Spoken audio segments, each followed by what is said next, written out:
Olá, pessoas queridas. Esse vídeo corresponde aos assuntos que nós vamos trabalhar no nosso quarto encontro do curso de didática. Hoje, nessa semana, né, nesse texto, inclusive, eu vou trabalhar com vocês a questão da importância do planejamento escolar, tá? Então, a importância do planejamento em todas as áreas da nossa vida, né? Mas na escola, então, ele é fundamental. Então, eu vou ler para vocês, tá? Pessoas queridas, o que é planejar? Segundo Maximiano, 2008, planejar é ao mesmo tempo um processo, uma habilidade e uma atitude. Vocês percebem que essas palavras, elas vão acompanhando, né, o nosso curso inteiro, tá? Assim, o planejamento é a mais importante das funções gerenciais. Sabemos que a vida é dinâmica. Existe uma máxima que diz: a gente põe e Deus dispõe. Acredito firmemente na força dessa afirmação, mas acredito também que não devemos ficar sentados à beira do caminho, esperando que caiam dos céus todas as bênçãos a que temos direito. Então, o deixa como está para ver como é que fica, e as atitudes rígidas e ineficazes de tentar segurar ou aprisionar nas próprias mãos o fluxo da vida, nossa, acho que eu perdi alguma palavra aqui. Temos outras coisas para fazer em termos de gerenciamento. Esse gerenciamento tem que ser maleável, caso contrário, arrebenta. Mostra-se incapaz de operar com resultados positivos. Então é isso, né? Não adianta ficar sentado na beira do caminho, né? Nós temos outras coisas para fazer, tá? E se considerando principalmente os sermos flexíveis quando estamos planejando alguma coisa. Tem outro ditado que diz: quando temos um sonho, um desejo, é porque Deus já antecipou que isso é algo bom, realizável. Caso contrário, nem apareceria no campo das ideias. Gente, eu adoro. Eu não sei aonde que eu escutei isso e eu guardo isso para a minha vida toda. Quando bate na sua cabeça, é teu, tá? Senão, nem bateria na sua cabeça. Bateu um sonho é porque você tem capacidade de realizar. Põe o pé que Deus faz a estrada, tá? Faz o caminho. Mas a gente, para isso, precisa ter coragem, atitudes, né? E habilidade, conhecimento, tudo que a gente já falou.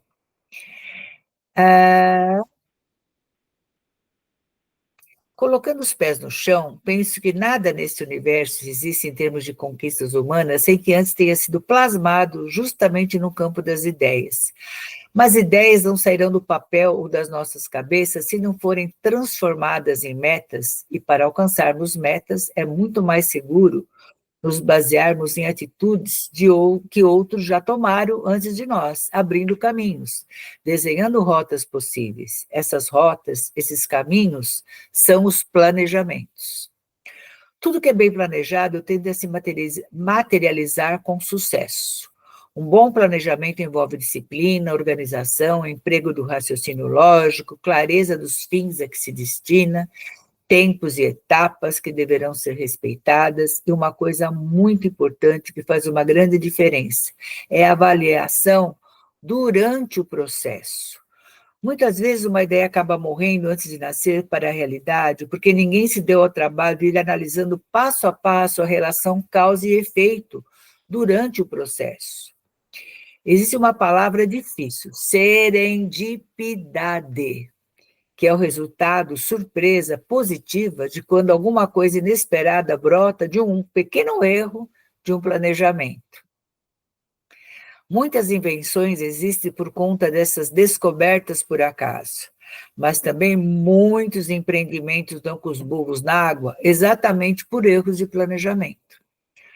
Todo empreendimento, seja ele de ordem pessoal, empresarial, financeiro, emocional, estrutural, só dará certo se for antecedido por um bom planejamento. E como já dissemos, não adianta só planejar. À medida que a coisa vai tomando corpo, temos que ir gerenciando, avaliando passo a passo o rumo que está sendo dado, a fim de não nos perdermos e podermos chegar ao sucesso pretendido. Também não adianta planejar e guardar essa etapa na gaveta e ir improvisando a cada novidade que apareça durante o percurso. Planejar está totalmente ligado aos conhecimentos anteriormente estudados, como a teoria do chá. Temos que ter conhecimento do que queremos, porque queremos clareza e de onde queremos chegar. Habilidades para operar dados, gerenciar alternativas, superar obstáculos, propor novas estratégias e atitudes maduras para acompanhar o processo de reparando as arestas que sempre surgirão, devido à própria dinâmica de se estar vivo. Se não temos claro para nós mesmos o que queremos da nossa própria vida, corremos o risco de estar vivendo sob a direção de outras pessoas, indo a lugares que não escolhemos, administrando contas que não são nossas, se contentando com o ditado que diz: "Ah, a vida é assim mesmo".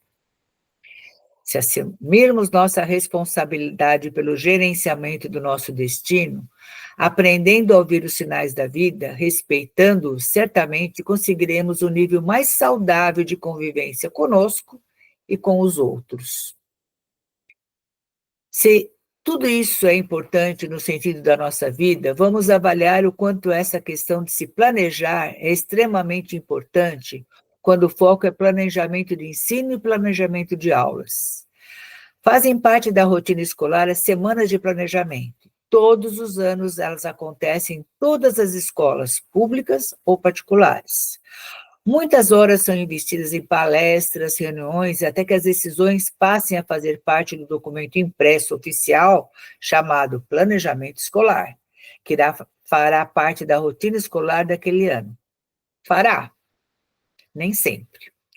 O que eu observei durante esses longos anos de vivência em escolas é que esse documento é, na maioria das vezes, engavetado, e cada professor na regência da sua turma faz o que quer. Se estivermos falando de um professor que realmente sabe o que está fazendo e tem paixão pelo que faz, maravilha. Mas, infelizmente, quase nunca é assim. E as improvisações, o corre-corre, os remendos pedagógicos vão se instalando. E o resultado é o estresse geral e o resultado das escolas desse Brasil tão inoperantes.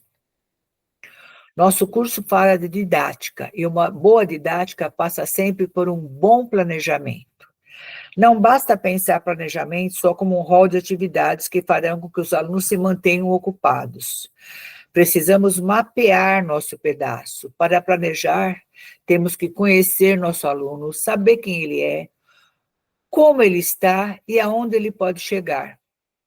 A partir dessa avaliação dentro do plano de ensino oficial da escola, sabendo qual a sua visão, missão e objetivos, podemos escolher os conteúdos, as atividades e as estratégias de desenvolvimento, constituindo assim a nossa didática.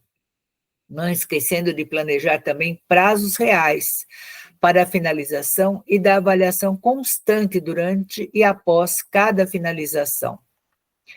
Se didática é a arte de ensinar, que possamos ter sempre muita clareza sobre o que vamos ensinar, para quem e para quê, e que planejar seja uma atividade constante em nossas vidas de educadores, nossa carta de navegação. Ninguém se lança ao mar para uma viagem longa sem uma organização prévia. Temos que entender dos ventos, das correntes marítimas e estabelecer um planejamento sobre tudo que será necessário para essa travessia. Assim, certamente encontraremos nosso porto seguro. Será que as escolas, nessa travessia, têm chegado a bom termo? Para pensar, com carinho, Neide Zamboni.